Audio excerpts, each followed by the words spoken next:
Chapter 4 time. Okay. I'm getting progressively closer to the camera as I read these. Is that a good place for me to be?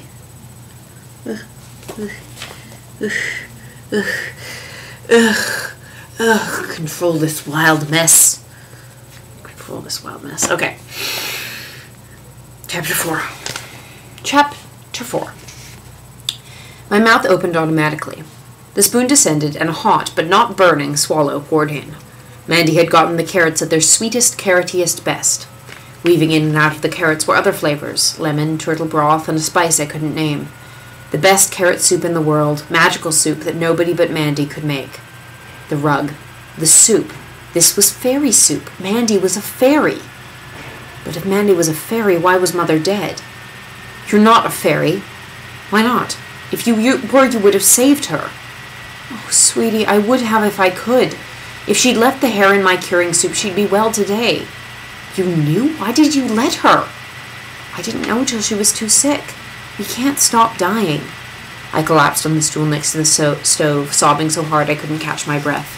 Then Mandy's arms were around me, and I was crying into the ruffles along the neck of her apron, where I had cried so many times before for smaller reasons. A drop landed on my finger. Mandy was crying too. Her face was red and blotchy. I was her fairy godmother too, Mandy said, and your grandmother's. She blew her nose. I pushed out of Mandy's arm for a new look at her. She couldn't be a fairy. Fairies were thin and young and beautiful. Mandy was as tall as a fairy was supposed to be, but who ever heard of a fairy with frizzy gray hair and 2 chins? Show me, I demanded. Show you what? That you're a fairy. Disappear or something. I don't have to show you anything. And with the exception of Lucinda, fairies never disappear when other creatures are present. Can you? We can, but we don't. Lucinda's the only one who's rude enough and stupid enough. Why is it stupid? Because it lets people know you're a fairy. She started to wash the dishes. Help me. Do Nathan and Bertha know? I carried the plates to the sink. Know what? You're a fairy.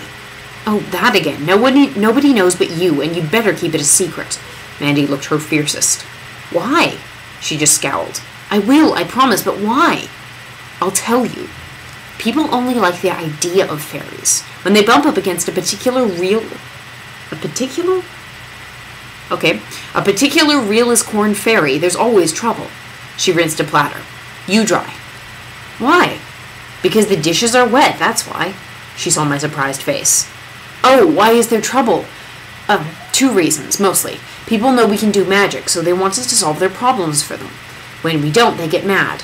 The other reason is we're immortal. That gets them mad, too. Lady wouldn't speak to me for a week when her father died.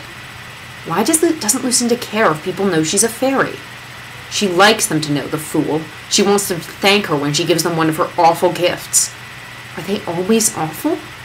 Always. They are always awful, but some people are delighted to have a present from a fairy, even if it makes them miserable. Why did Mother know you're a fairy? Why do I know? All the Eleanor line are friends of the fairies. You have fairy blood in you. Fairy blood? Can I do magic? Shall I live forever? Would Mother have if she hadn't gotten sick? Are there many friends of the fairies?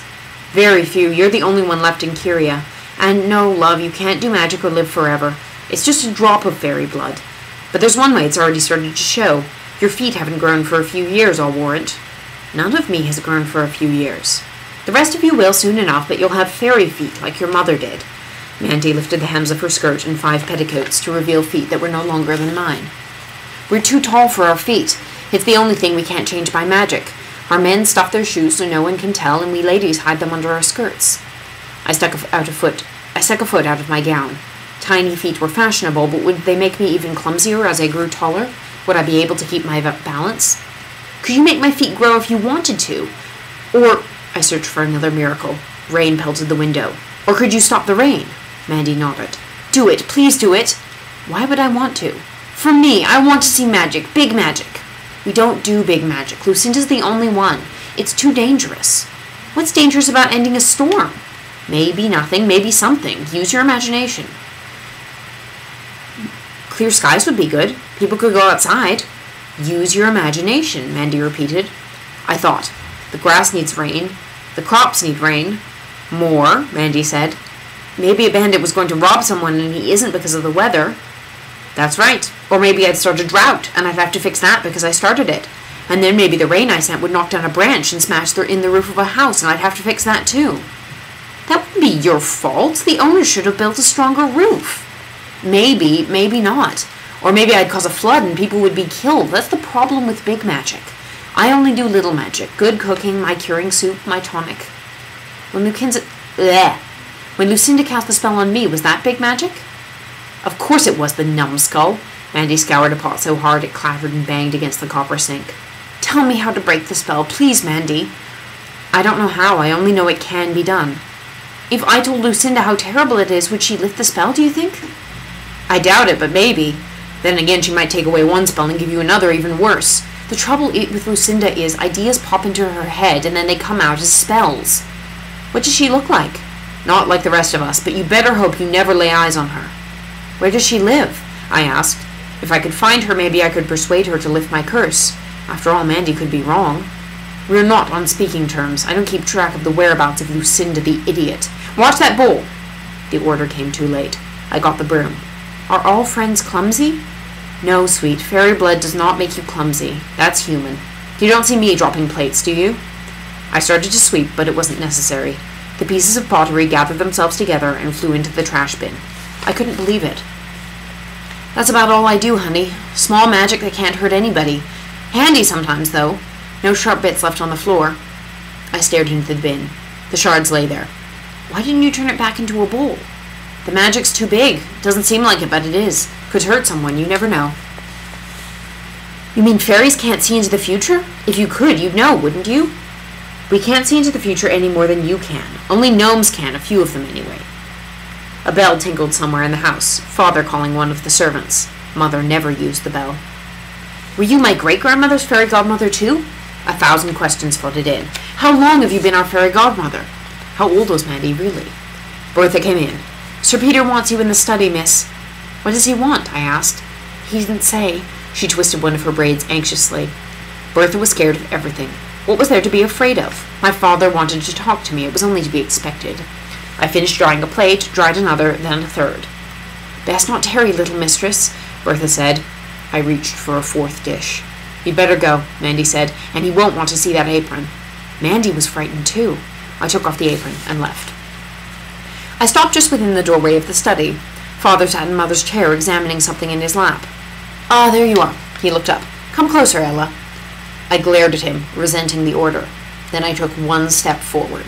It was the game I played with Mandy, obedience and defiance. I asked you to come closer, Eleanor. I came closer. Not near enough. I won't bite you. I only want to get to know you a bit. He walked to me and led me to a chair facing him. Have you ever seen anything as splendid as this? He passed me the object he had in his lap. You can hold it. It's heavy for its size. Here. I decided to drop it since he liked it so much. But I glanced at it first, and then I couldn't. I held a porcelain castle no bigger than my 2 fists, with 6 wee towers, each ending in a miniature candle holder. And oh, strung between a window in each of the 2 towers was a gossamer thread of china from which hung laundry. A man's hose, a robe, a baby's pinafore, all thin as a spider's web. And painted in the window downstairs, a smiling maiden waving a silken scarf. It seemed to be silk anyway. Father took it from me. Close your eyes. I heard him pull the heavy drapes shut. I watched through slitted eyes. I didn't trust him. He placed the castle on the mantel, put in the candles, and lit them. Open your eyes. I ran to look closer. The castle was a sparkling wonderland. The flames drew pearly tints out of the white walls, and the windows glowed yellow gold, suggesting cheerful fires within. Oh, I said. Father opened the drapes and blew out the candles. Lovely, isn't it? I nodded. Where did you get it? From the elves. An elf made it. They're marvelous potters. One of Agulin's students made this. I've always wanted an Agulin, but I haven't gotten it yet. Where will you put it? Where do you want me to put it, Ella? In a window. Not in your room? In any room but in a window, so it could wink out at everyone, inside and on the street. Father stared at me for a long moment. I shall tell its buyer to place it in a window. You're going to sell it? I'm a merchant, Ella. I sell things. For a minute he spoke to himself. And perhaps I can pass this one off as a genuine Agulin. Who could tell? He came back to me. Now you know who I am. Sir Peter the merchant. But who are you? A daughter who used to have a mother. He waved that aside. But who is Ella? A lass who doesn't wish to be interrogated. He was pleased. You have courage to speak to me so. He looked me over. That's my chin. He touched it, and I drew back. Strong. Determined. That's my nose. I hope you don't mind that the nostrils flare. My eyes, except yours, are green. Most of your face belongs to me. I wonder how it will be on a woman when you grow up. Why did he think it was fine to talk about me as though I were a portrait instead of a maiden? What shall I do with you? He asked himself. Why must you do something with me? I can't leave you to grow up a cook's helper. You must be educated. He changed the subject. What did you think of Dame Olga's daughters? They were not comforting, I said. Father laughed, really laughed, head back, shoulders heaving. What was so funny? I disliked being laughed at. It made me want to say something nice about the loathsome Hattie and Olive. They meant well, I suppose. Father wiped tears from his eyes. They didn't mean well. The older one is an unpleasant conniver like her mother, and the younger one is a simpleton. It never entered their heads to mean well. His voice became thoughtful. Dame Olga is titled and rich. What did that have to do with anything? Perhaps I should send you to finishing school with her daughters. You might learn how to walk like the slip of the thing you are, and not like a small elephant. Finishing school? I'd have to leave Mandy, and they tell me what to do all the time, and I'd have to do it, whatever it was. They tried to rid me of my clumsiness, but they wouldn't be able to, so they'd punish me, and I'd punish them back, and they'd punish me more. Why can't I just stay here? I suppose you could be taught by a governess, if I could find someone. I would much rather have a governess, Father. I would study very hard if I had a governess. But not otherwise. His eyebrows rose, but I could tell he was amused. He stood and went to the desk where Mother used to work out... He stood and went to the desk where Mother used to work out our household accounts. You may go now. I have work to do. I left. On the way out, I said, Perhaps small elephants cannot be admitted to finishing school. Perhaps small elephants cannot be finished. Perhaps they... I stopped. He was laughing again.